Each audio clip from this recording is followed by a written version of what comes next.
Just getting things ready for you here. Okay, welcome back. When we left off, you were organizing your drive. Well done. Now we're going to go into email. Remember that you have an app stack, those 9 little dots. When you press on those 9 little dots, you're going to get your pop-up that allows you to go in and select your Gmail. So moving over to your Gmail.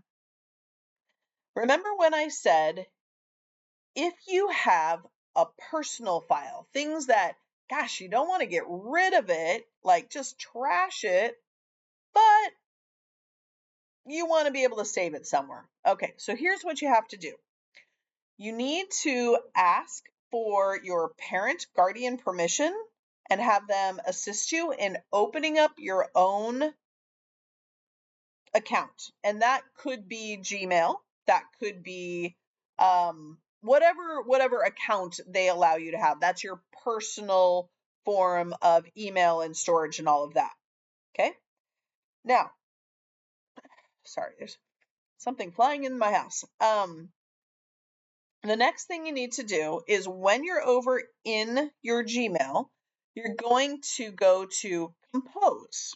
Compose means you're going to write an email. Now, your email is going to be to yourself, and it's at whatever account you have. That's a personal account. Just for right now, I'm just going to type in my school account because I don't need you to see my business out there. Subject, personal stuff. Okay. Now, hi, me. If I can just greet myself. Oh gosh, didn't even start my hi with a capital letter. We'll get into that in a minute. All right, down below, we got a triangle. That triangle is connected to your Google Drive. We're going to click on that. And now I can go back up to, oh, wait, I'm on recent. I got to bounce over to my drive. I can grab an entire folder. I'm going to grab art since they didn't create that, I did for them. I'm going to grab that entire folder and I'm going to bounce it down here and add it as a link. And then when I hit send, share it with myself, of course, and because it's for me, from me, and all of that, it should be fine, but I'm just going to make myself an editor on that. And then I'm just going to hit send.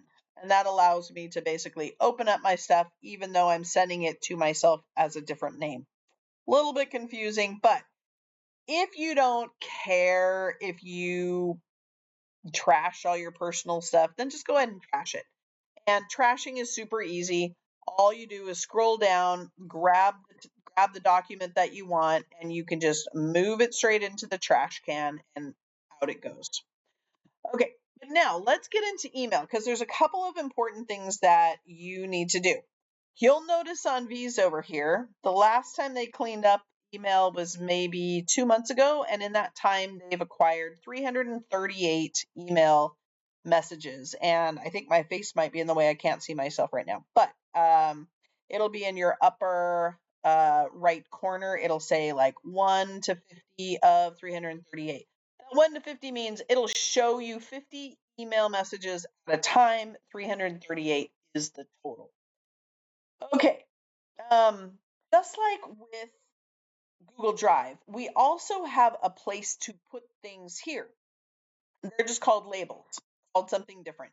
And right down here on labels, we can see homeroom teachers 25.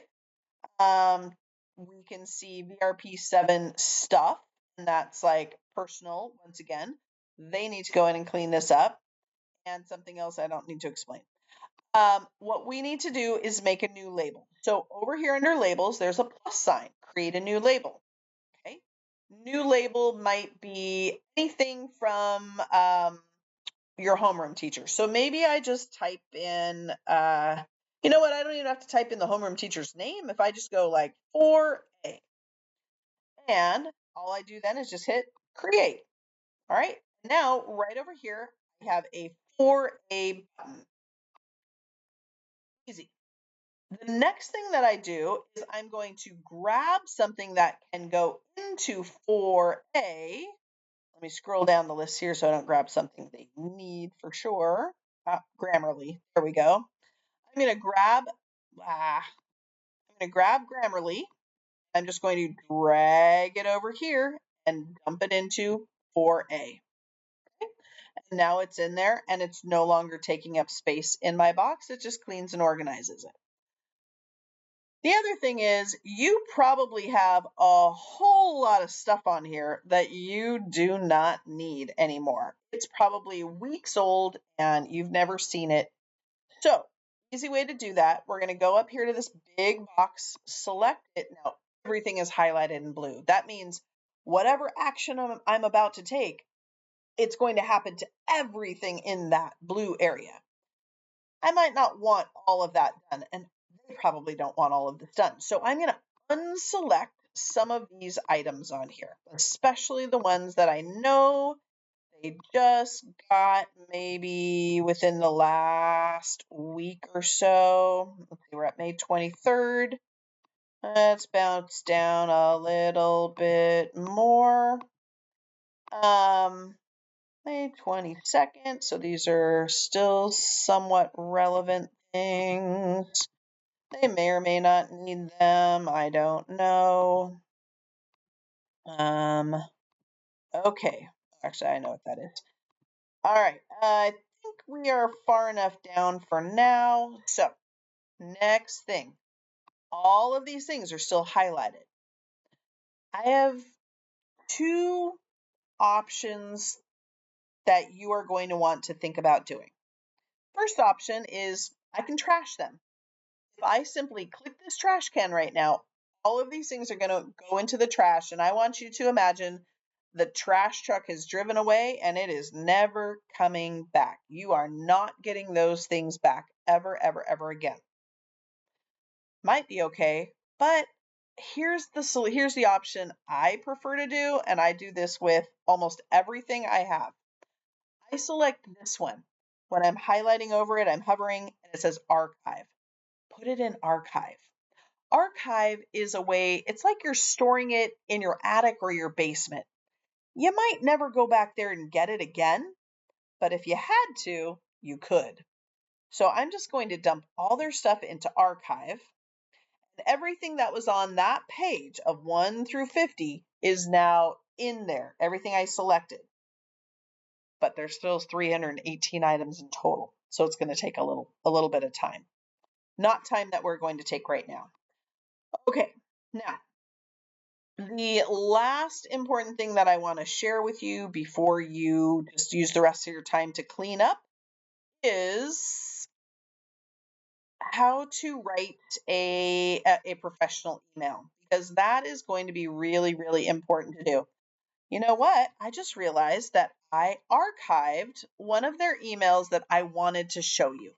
But I know that that email was to and from Mrs. Hawksford. So I'm going to grab her name again, and then I can see, oh my gosh, okay, there it is right there. See, archive is a good thing. I'm going to open that up and show you that V is perfection when it comes to writing emails to teachers. Here's the first one they wrote right here. Dear Mrs. Hawksford. Okay, so they used an opening, dear, and who it's going to. Very important in a professional email. This is not your cousin you're writing to. This is a professional. This is a teacher. Capital, capital, capital, comma. Now your sentence. Whatever you're saying. I need to complete 2 service hours for the last trimester. I was wondering if I could assist you in pre-K before or after school. Thank you for considering this opportunity. Period. New line. Sincerely, comma, V.R. Pruitt. Beautiful. Very professional. Now, if they had made a spelling error, but they tried their best, that's forgivable. But just being lazy and not capitalizing things, not doing your best to punctuate things, that is not professional and it looks bad for you. So, oh, gosh, this is really important. Can you see my name right up here? That's because the other thing they remembered to do is they remembered to include me, their parent, on their email communication with another adult. That is also one of the requirements. It's part of the contract you sign. When you communicate via email with another adult in or outside of our school, if it's using your school Gmail, you must CC, you must add a second adult to that, preferably your parent or guardian. There are certain occasions where you might just CC a second teacher in our school. Most of the time, it needs to be a parent or guardian, and I'll show you how to do that in a moment. Okay, so then you can see V got another very professional reply. Hi, V, that sounds great. And it goes through her reply. How does that sound? Thanks for asking, Mrs. Hawksford. Mrs. Hawksford wrote back in another friendly yet professional way. And then V finished by answering them back. So, boom, boom, boom. We're all done with that. Okay. So, when you go to compose an email, here's what you need to do.